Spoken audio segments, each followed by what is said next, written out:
நேரம் அனைவருக்குமே சமமா தான் கொடுக்கப்படுது. பணக்காரனுக்கும் அதே 24 மணி நேரம் தான். ஏழைக்கும் அதே 24 மணி நேரம் தான். நேரத்த பத்தி இன்னும் சரியா சொல்லணும் அப்டின்னா, ஒரு செகண்ட்ல வெற்றிய தவறவிட்ட ஓட்டப்பந்தய வீராங்கனை கிட்ட போய் கேட்டு பார்த்தோம்னா, அவங்க சொல்வாங்க அந்த ஒரு நொடியோட அருமை என்ன அப்டிங்கிறது. நேரத்த கையாள்வது இந்த காலகட்டத்தில நம்ம எல்லாருமே தெரிஞ்சு கொள்ள வேண்டிய விஷயம் தான். சரியான முறையில உங்க நேரத்த திட்டமிட்டீங்கன்னா, நீங்க தான் வெற்றியாளர். உதாரணமா உங்களுக்கு கிடைக்கிற இந்த 24 மணி நேரத்த இப்டி பயன்படுத்தி பாருங்க.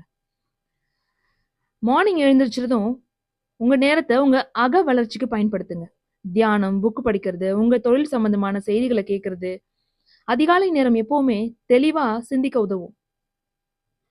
அடுத்து உங்க ஆரோக்கியத்தின் மேல கவனம் செலுத்துங்க. யோகா, எக்ஸர்சைஸ் இதெல்லாம். அடுத்து இன்னைக்கு நீங்க என்ன வேலை செய்ய போறோம் அப்படின்றத மனக்கண்ல காட்சிப்படுத்தி பாருங்க. அடுத்து வேலையெல்லாம் முடிஞ்சு வீட்டுக்கு வரும்பொழுது ஒரு சின்ன வாக் பண்ணுங்க. அது உங்க மைண்ட ரிலாக்ஸ் பண்ண உதவும். நீங்க வர்ற வழியில பார்க்குற யாரா இருந்தாலும் அவங்க கிட்ட ஒரு சின்ன ஸ்மைல் பண்ணுங்க. அது உங்கள இன்னும் பெட்டரா ஃபீல் பண்ண வைக்கும்.